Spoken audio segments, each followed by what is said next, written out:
കാട്ടാനയുടെ ആക്രമണത്തിൽ കൊല്ലപ്പെട്ട ജെസിയുടെ വസതിയും കുഴിമാടവും കോഴിക്കോട് അതിരൂപത മെത്രാപ്പൊലിത്ത സന്ദർശിച്ചു. വയനാട് മേപ്പാടി പുത്തുമല സ്വദേശിനി കുരിശിങ്കൽ ജെസി കാട്ടാന ആക്രമണത്തിൽ ദാരുണമായി കൊല്ലപ്പെട്ടതിനെ തുടർന്ന് അവരുടെ വസതി കോഴിക്കോട് അതിരൂപത മെത്രാപ്പൊലിത്ത അഭിവന്യ ഡോക്ടർ വർഗീസ് ചക്കാലക്കൽ പിതാവ് സന്ദർശിച്ചു. ഇന്നലെ ഉച്ചയ്ക്ക് 12:30 അദ്ദേഹം ജെസിയുടെ വസതിയിലെത്തി കുടുംബാംഗങ്ങളെ ആശ്വസിപ്പിച്ചത്. തുടർന്ന് അദ്ദേഹം ജെസിയുടെ കുഴിമാടം സന്ദർശിക്കുകയും പരേതയുടെ ആത്മാവിനായി പ്രത്യേക പ്രാർത്ഥന നടത്തുകയും ചെയ്തു. കോഴിക്കോട് അതിരൂപതയുടെ വകയായി 2 ലക്ഷം രൂപയുടെ ധനസഹായം മെത്രാപ്പൊലിത്ത കുടുംബത്തിന് കൈമാറി. വന്യജീവി ആക്രമണങ്ങൾ തുടർച്ചയായി ഉണ്ടാകുന്നതിൽ അദ്ദേഹം ആഴമായ ദുഃഖവും ആശങ്കയും രേഖപ്പെടുത്തി. ഒരു ജീവനും നശിക്കുവാൻ ഇടവരരുത്. അതിനുള്ള സംവിധാനങ്ങൾ എന്ത് വില കൊടുത്തും ഗവൺമെൻറ് ഉണ്ടാക്കണമെന്നാണ് പ്രത്യേകമായിട്ട് ഈ ചോദ്യത്തിന് എനിക്ക് പറയാനുള്ളത്. സാധാരണ നടക്കുന്നതാണ്, എന്തെങ്കിലും ഒന്ന് നടന്നു കഴിയുമ്പോൾ കുറച്ച് ദിവസത്തേക്ക് എല്ലാവരും ബഹളം കൂട്ടും. പിന്നെ ആ ബഹളം കഴിഞ്ഞ് കഴിയുമ്പോൾ പിന്നെ ആരും ഇതിനു വേണ്ടി മുന്നോട്ട് വരെയില്ല, ഒരു കാര്യം ചെയ്യില്ല.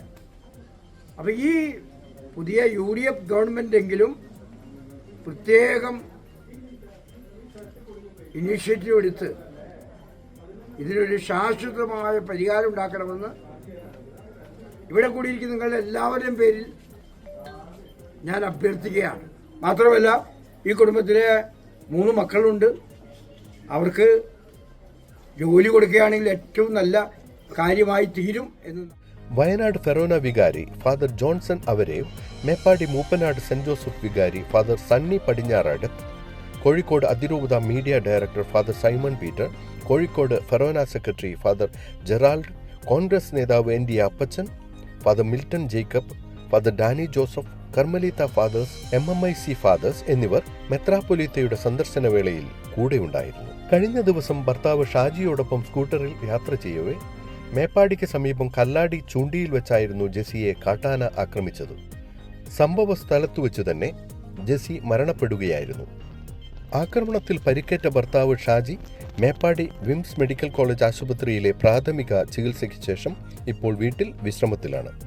രാവിലെ 6:30 ഭർത്താവിനോടൊപ്പം സ്കൂട്ടറിൽ പോകുമ്പോഴാണ് ആന ഉപദ്രവിച്ച് മരിക്കുന്നത്. സങ്കടകരമായ,